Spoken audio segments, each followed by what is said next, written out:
Maraming nag-traitor sa kanya na kapwa niya senator. Di ba? At kabilang dyan sa pumirma na siya ay palitan, hindi maitatanggihan, si Senator Ronald Bato de la Rosa. Doon sa mga vlogger na tanga, lalong-lalo na yung mga DDS na anti-government, makinig kayo. Ha? Sa kanyang resignation as Senate President, siya ang kusang nag-step down. Alam nyo, mga kaibigan, doon sa mga DDS na supporter na kung ano-ano mga pinagkasabi sa larangan ng social media, na kesyo daw tinanggal si dating Senate President Mig Zubiri dahil hadlang daw sa Marcos administration. Alam nyo mga kaibigan, kung hindi kayo mga tanga, mga bobo, wala akong magagawa. Kasi yan ang pag-iisip ninyo na meron kayo. Unang-una, lumabas sa mga balita na nagkaroon ng pagpupulong ang mga senador. Diba? Nagkaroon ng pagpupulong at ayaw na nila sa pamumuno ni dating Senate President Mig Zubiri. Sa madaling salita, nagkakaroon sila ng mitingan ng pasikreto. Di ba? Unang-una, ano ang sinabi ni dating Senate President Mig Zubiri? Maraming nagtitext sa kanyang senador na ang sinasabi daw sa kanya, full support sila kay Mig Zubiri. Hindi daw sila iiwanan sa kahit anong laban. Yan ay mismong sinabi ni dating Senate President Zubiri. Pero kung babalikan natin yung mga sinabi niya, meron siyang pinangalanan, meron siyang binabanggit na yung isang senador na talagang suporta daw sa kanya, pero kabilang yun sa pumirma na palitan siya. Yan ay si Senator Ronald Bato de la Rosa. Naaminado naman na pumirma siya na mapalitan na, or hindi na sila happy sa panunungkulan ng leadership ni Mig Zubiri. Alam niyo po mga kaibigan, doon sa mga vlogger na tanga, lalong-lalo na yung mga DDS na anti-government, makinig kayo. Ha? Na sinasabi ninyo si Marcos ang nagpatanggal kay Mig Zubiri, na si First Lady Lisa Araneta Marcos ang nagpatanggal, isa kayong tanga ng mga gago. Ha? Sa bagay, hindi nyo nalalaman na mga tanga kayo at mga bobo kasi nga, tanga kayo eh. Unang-una, magkakapartido sila Mig Zubiri at sila BBM. Di ba? Magkakapartido yan. Now, ang linaw ng sinabi niya, siya ay kusang nag-resign as Senate President. Hindi siya kinudita, hindi siya pinatalsik, pero mayroon ugong-ugong na ikukudita si Mig Zubiri bilang Senate President, at ang ipinalit ay itong kasalukuyan na bagong leadership ng Senado na walang iba, si Senate President Francis Escudero. Di ba? Siyang na ang bagong Senate President ngayon. Ngayon, sa mga hindi makamove on na mga tanga, sinisisi kay BBM ang pagkakatalsik bilang Senate President. Wala naman ina-announce si BBM na palitan ang leadership ng Senado sa katauhan ni Mig Zubiri. Siya mismo ang kusang nag-resign. Di ba? Siya mismo ang kusang umalis at bumaba sa pwesto bilang Senate President. Ano ang kinukuda ninyo? At bakit isinisisi nyo yan kay Pangulong Marcos? Ano, wala kayong ma-content? Wala kayong maisip mga putang ina ninyo? Kaya ganyan ang takbo ng utak ninyong mga hindot kayo? Dahil hindi mapatigil ni Mig Zubiri ang Senate hearing ni Senator Ronald Bato de la Rosa? Alam niyo mga kaibigan, gagawa na lang kayo ng content puro fake news sa pagpapakalat ng mga paninira, kung ano-anong walang kakwenta-kwenta, mga putang ina ninyo. Pakinggan nyo ito ang buong speech ni Senate President Mig Zubiri. Putang ina ninyo. Una sa lahat, maraming salamat sa ating mga kapatid sa media for the 2 years of being able to serve for you as Senate President. Being in public service, matagal na po akong bilang mababatas since 1998. Nakasama ko ng minority doon. Katulad sinabi ni Senate President Escudero, I was part of the Spice Boys until we became administration, and then back to opposition during the days of Pinoy, then again administration. So that is life. That is public service. Ang akin lang siguro is ginawa ko pong lahat para manatili ang independence ng Senado. I think I must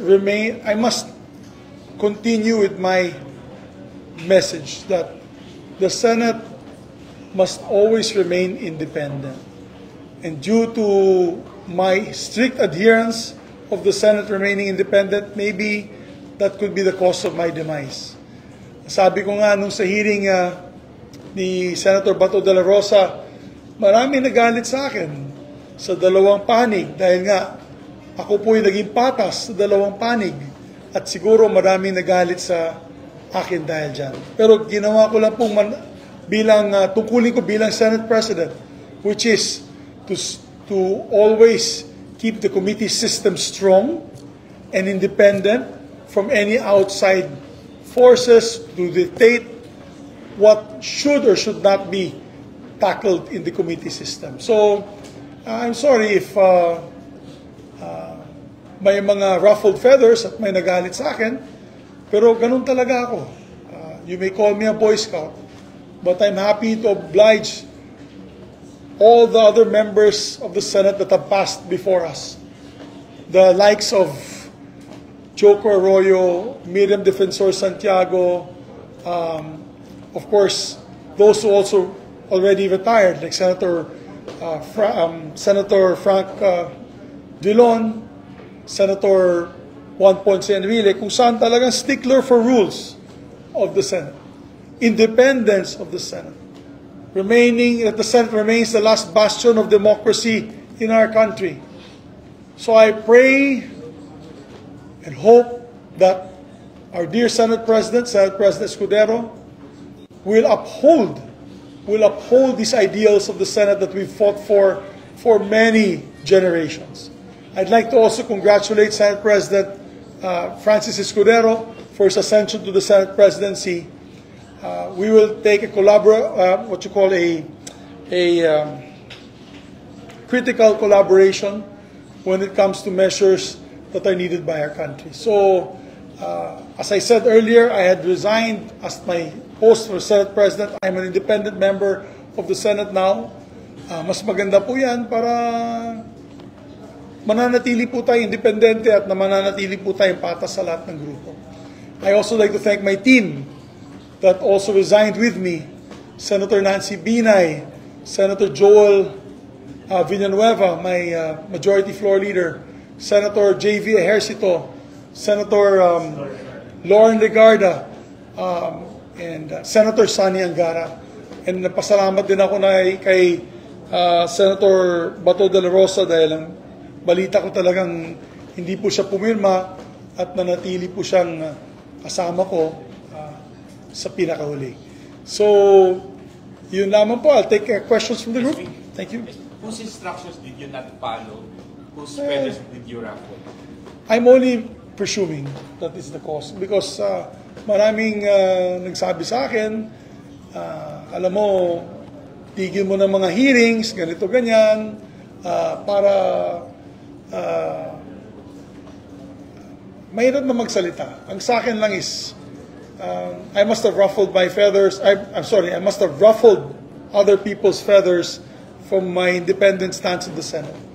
At hindi natigil yun, hindi na natigil yun. Nung sa PI pa lang, sa People's Initiative pa lang, nung hindi po tayo sumang-ayon sa People's Initiative, dyan po na nag-umpisa eh. Hindi tayo sumang-ayon sa kanilang timelines, charter change. Dyan ko din naramdaman na medyo may mga sama ng loob. At mahirap dahil ang akin naman ay gusto ko lang po manatili ang independensya ng ating institusyon ng Senado. So, I saw it coming, and as a matter of fact, I even said to my staff na parang by 2025, ayoko na maging Senate President, sa totoo lang. Pero napaaga po ang pag-resign ko po bilang Senate President. I have more time with my family, I have more time for my health. Alam niyo naman, kinumplain ko yan sa inyo dati na tumaas lahat ng blood works ko. Sabi ko, napakagrabing stress, napakagrabe, napakatindi ng pressure. So I hope that this new leadership does not succumb to pressure. Only time will tell. Di ba makikita natin sa galaw ng ating mga kasamahan. SPD yes. Hinahanap Malacanang if the President directly. I don't want to anymore rain on the parade of Senate President Escudero. So I guess maybe other members of the Senate can answer that. Ang akin lang dyan, I did my job and I did it well. I'm proud to keep my head up high. Wala po tayong mga scandals na nangyari noong panahon natin, and I'm very happy for that. I am so happy that I have been able to render these years of service sa ating mga kababayan. Kailan nyo nalaman? Kailan nyo nalaman? Nung Wednesday, nalaman ko may kinakausap po sila, nagkikita-kita po, nag-uusap-usap po sila ang kabilang and yun, nag-umpisa na po. So, nagbabantayan po kami ng weekend. And medyo masama ang loob ko dahil meron pa mga nagte-text sa akin, we're with you, full support po kami. Kami po ay 100% sa iyo. Wala pang isang araw, wala ang hirap talaga maging politiko. Alam mo, sa totoo lang, ang hirap maging politiko. Kaya ako ituwan-tuwa sa mga naiwan sa akin. Alam mo, 2 test of character yan. Alam niyo mga kapatid, ako, napakasimple lang ako ng tao. Napaka-transparent po ako. Mahalaga sa akin yung reputasyon ko, kaya nag-resign ako noong 2011, di ba? Ayokong umikot sa mall na may nagsasabi na mandaraya ako. Kaya nag-resign po ako sa posisyon ko bilang senador. At ang sinabi ko, wala naman po tayong kasalanan doon sa sitwasyon na yun, noong 2007. At parang malaking dagok, malaking tinik po, natanggal po sa aking likod dahil gusto ko pong manatiling respetado sa mata ng ating mga kababayan. Kaya sa akin, hindi ko magagawa yan eh. Hindi ko magagawa yan. Ako at least isang salita man na, at least isang salita po ako pagdating sa commitment ko sa bayan, sa aking mga kasamahan. So in a way, I just felt heartbroken. I felt heartbroken not because of the position. Ano tayo eh, 3 beses na ako naging majority floor leader, tinanggal na rin ako maging majority floor leader. Hindi sa posisyon, I'm not heartbroken because of the position. I'm heartbroken because of those who committed to be steadfast with us. We had the same ideals, and all of a sudden, hindi po, biglang nawala po. Ganyan talaga ang buhay. No? Sir, do you feel betrayed, sir? Heartbroken. Sir, yung pinasalamatan mo, yun yung, di ba ba? Yung pinasalamatan yes. mo sa floor, sila yung hindi nag-sign? 7 yata yun eh. Sama si Senator Gatchalian. 7. Sama si Senator Gatchalian. Senator Bato. Sir, would you consider this a healing leaks as one of the triggering factors while you were compelled or you offered to resign? Meron bang mga pressure? Kasi considering na the President is being implicated. So kaya nag-stick sa'yo si Senator Bato? Kasi yung hearing na... Your guess is as good as mine. I don't want to say it, pero ganun talaga. Ako, I've been very loyal to our President. In fairness, we've tried to give him good counsel.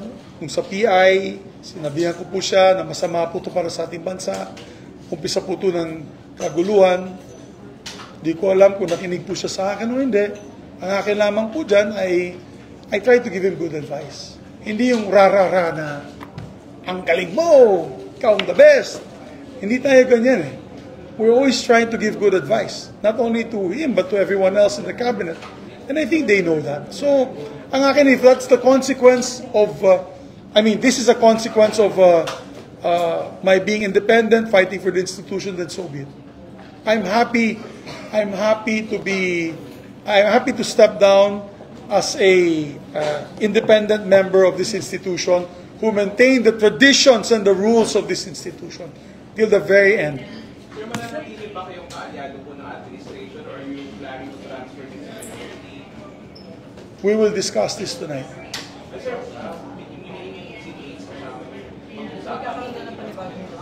Yeah. Well, pag-usapan pa namin ngayong gabi. Sir, did you try to speak dun sa grupo na nag-unseat sa inyo yung grupo nila, Senator Cheese? Hindi naman sila, hindi sila nakipag-usap sa amin. Hindi po sila nakipag-usap sa amin. But I mean, yung nakipag-usap sa akin, yung nag-trade sa akin, yung full support, ngayon, no support. Hindi na. Bahala na sila dyan. Pero okay lang yun. Okay lang yun. I don't want to rain again the parade. I don't want to rain on the parade of Senator Cheese Escudero, our Senate President. He is a very capable leader, napaka-intelihente, napakagaling na abogado. And so, we just leave it at that. And kasama ko siya since 1998. Of course, we just hope and pray and I appeal to him that he continues to adhere to the rules and traditions of the Senate. Huwag po siya alam mo, marami kasi mga bagong senador eh. Ang daming hinihingi mga concessions na pwede bang excuse na lang ganito, pwede bang ganito lang, pwede bang we have to, if we do that, then mawawala po ang relevance ng Senado. We have to stick to the rules and traditions of the Senate and respect this. Ang dami ng senador na matay na hanggang kamatayan nila, ito po ang panindigan nila. As last bastion of democracy, this institution must remain steadfast. Sir, meron bang procedure? Di ba yung dapat sa karoon natin ng papalitan lahat ng chairmanship ng committee or... Hindi naman. Siguro yung, unless may mga interesado, yung 14, 15 nila, I think kung happy na sila sa mga committees nila, hindi na po matatanggalan yan. Yung mga choice committees ng grupo namin, syempre makukuha ng grupo nila yan. I think their majority leader will be Tol Tolentino, so I wish him luck. I hope that he studies. Alam mo, medyo matindi ang trabaho ng majority floor leader. Siya po ay re-electionist.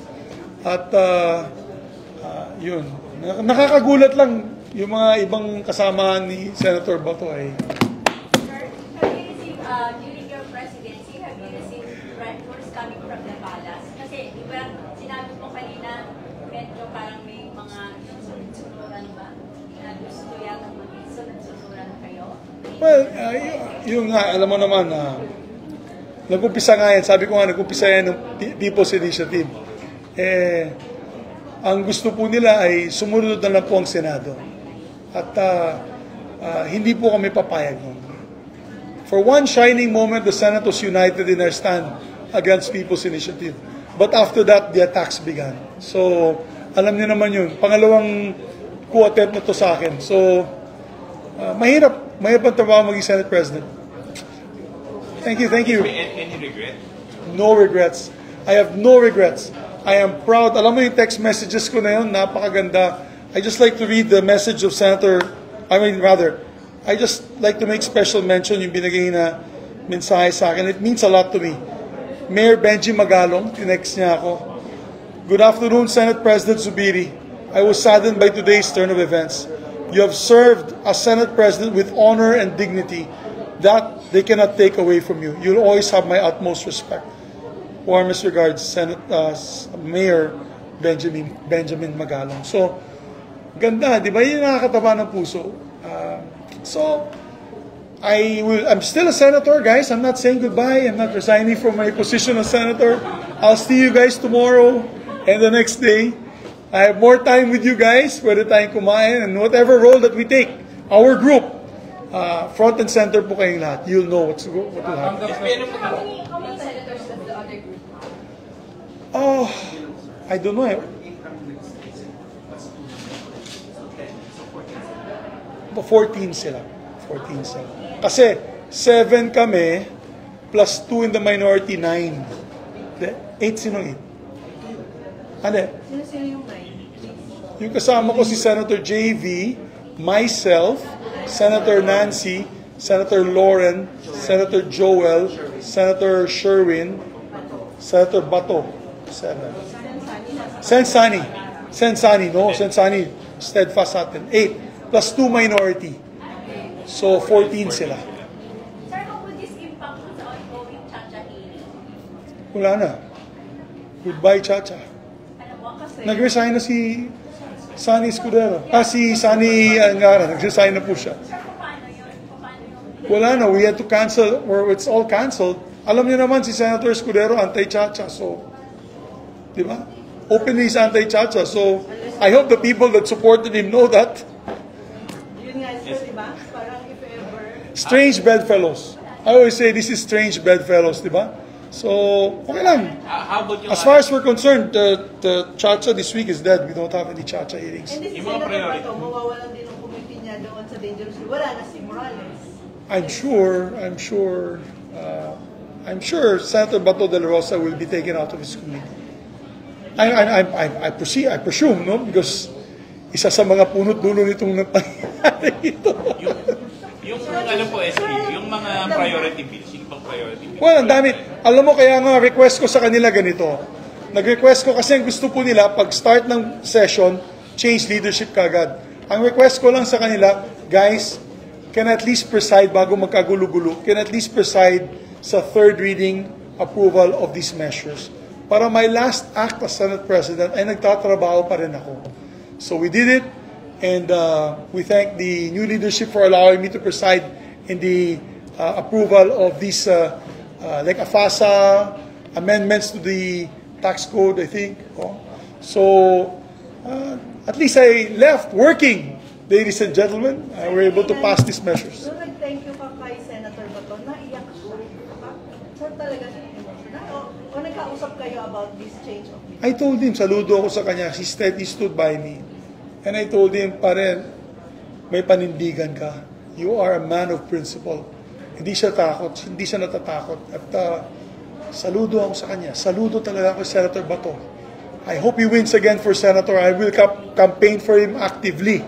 I will campaign for him actively in Mindanao Pero conscious to siya maximize his vote. basically yung kanyang hearing yung isa sa mga factor that basically Could- big Most possibly, one of those that broke the camel's back, ika nga, aside from charter change timeline, aside from PI, aside from many other things. Sir, nag-reach out ka pa nung narinig mo na may panibago na namang attempt to unseat you, nag-reach out ka dun sa ibang members ng Senate? Yes, absolutely. Kaya nga may mga text message ako, full support. Next day, pasensya na lang pare. Para kang nabigo ng girlfriend mo, boyfriend mo. I love you, joke lang. I love you, joke pala. Pero tatanggap pa rin kayo ng committee chairmanship. Well, just a simple committee. Hindi po ako hingi na. I will not ask for any big committees. Just give me a small committee.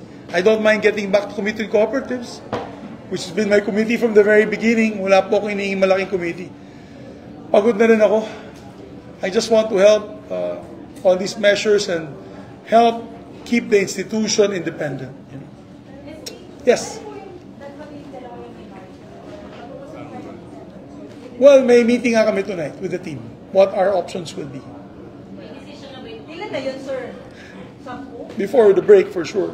Ilan na yun? Yung 10 or 8 lang. Imagine kung nag-minority kami, di 10 yung minority. Marami na magtatanong, sir. Yeah, oo nga. Tsaka dapat nandun lahat sa floor.